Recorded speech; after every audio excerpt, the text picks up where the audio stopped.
everybody. This is Karen from Crafts by KMW. Thank you so much for watching my channel today and this video. I hope you will enjoy it. It's not a coloring video. It is a general craft that I would like to share with you that I find really fun and relaxing and make beautiful crafts that you can either keep for yourself or give as gifts. So I wanted to do something a little bit different with this video. So I'm going to share a different craft. But before I do that, I did want to share that I have created a Facebook group. So it is called Crafts by KMW, and I invite everyone to join. It is a coloring, journaling, and crafting group.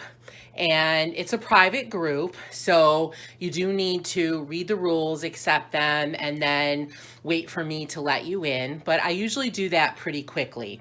I wanted to have it be a private group versus public to keep out scammers and people who want to try to sell things, or people who just join groups for their own or nefarious purposes. I really want this to be a fun, welcoming, relaxing, informational group and community. So I hope that you will join us and join in our community. So with that being said, let me share with you the craft. So this is it.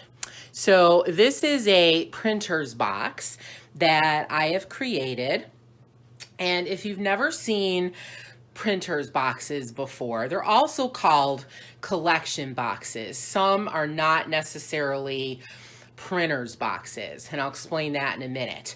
But it's just a box that has different compartments that you can fill and decorate with different, really anything that you want. So this is one that is from Tim Holtz's collection. And I actually got this when I went on a Tim Holtz cruise in, I think, 2011 or 12. It was a 10-day cruise to the Caribbean, and he went on the cruise with us and did classes all throughout the week and a half. And it was awesome. I don't know if he still does them, but it was really great. And one of the projects we did was this printer's box. So he gave us a lot of the items to fill it with, and then I bought some other things. So mine, I would say, is sort of vintage, shabby, flea market, sort of old world style. But you can make yours any style that you want. That's what I really like about this. You can fill it with whatever you want and make it however you want. If you want it to look really modern, you can fill it with things that are really modern. If you want it to look like a certain era, like the 50s or the 60s or the 70s, you can fill it with things like that. So it's really versatile, and it's a craft that allows you to spend as much or as little money as you want. Now, I really don't know the amount I've spent on this, and I actually have to do a little bit of repair on this. It's kind of gotten jostled around through my most recent move, but I think all told it would be somewhere between $75 to $100. I think the boxes are anywhere from $10 to $15 depending on how big you buy them. I think he has smaller ones.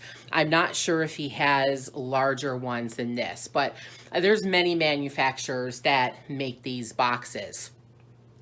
So I had so much fun filling them, and I also had a lot of fun shopping for the items to put in there.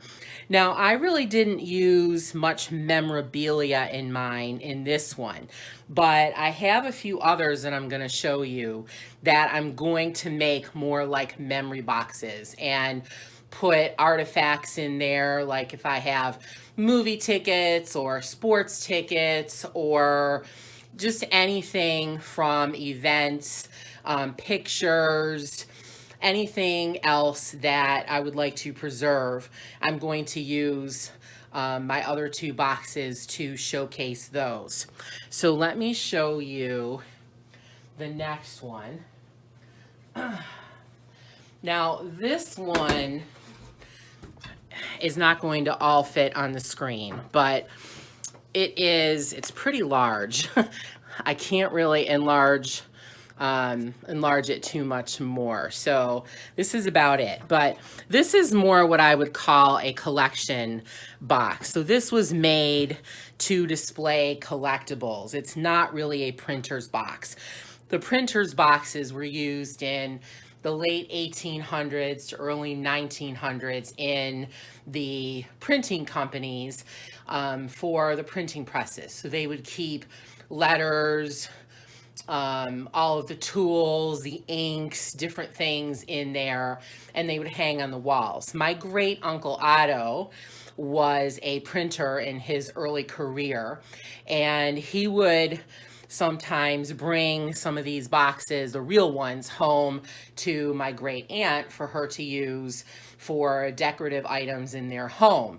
Back in the 50s and 60s and even early 70s, items like thimbles and spoons from different places you visited were really big to collect.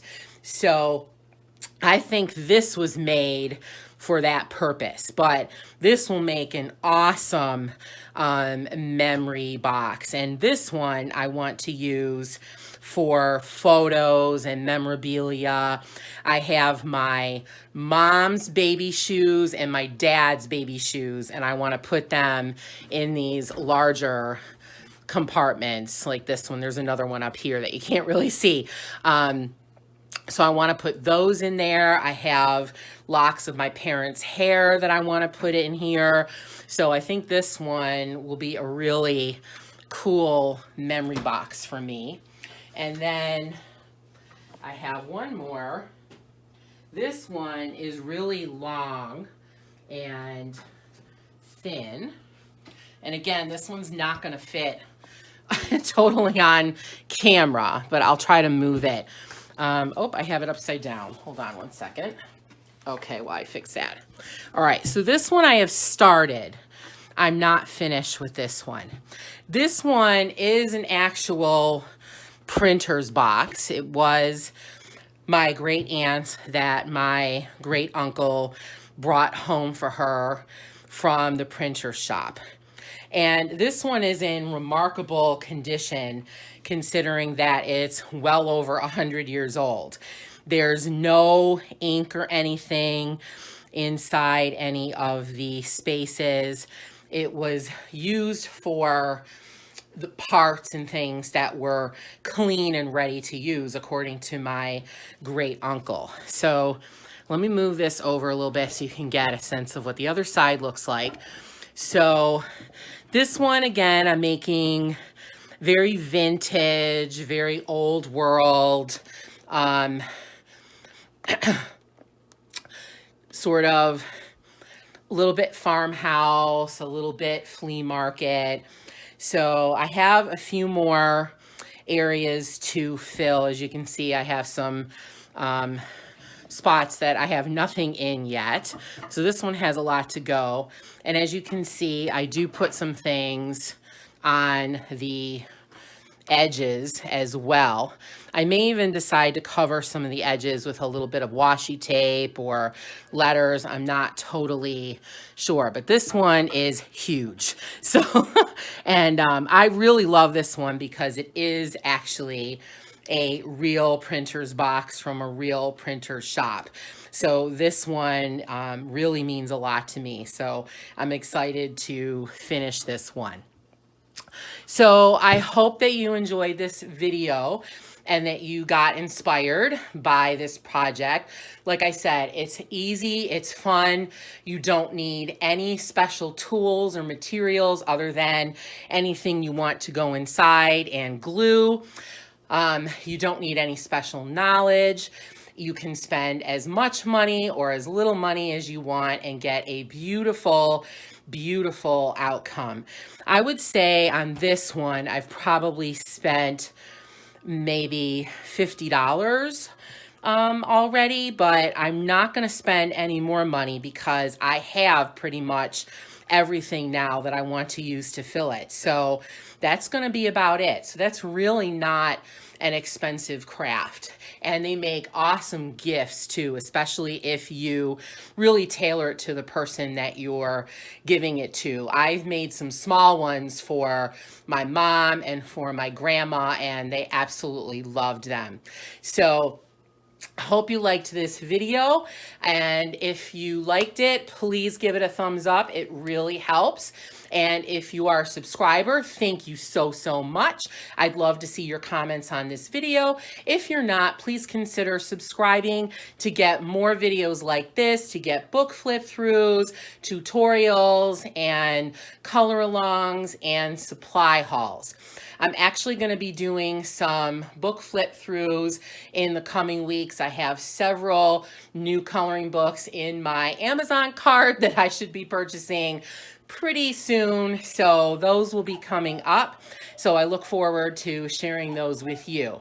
Thanks again for watching. Have a very crafty day.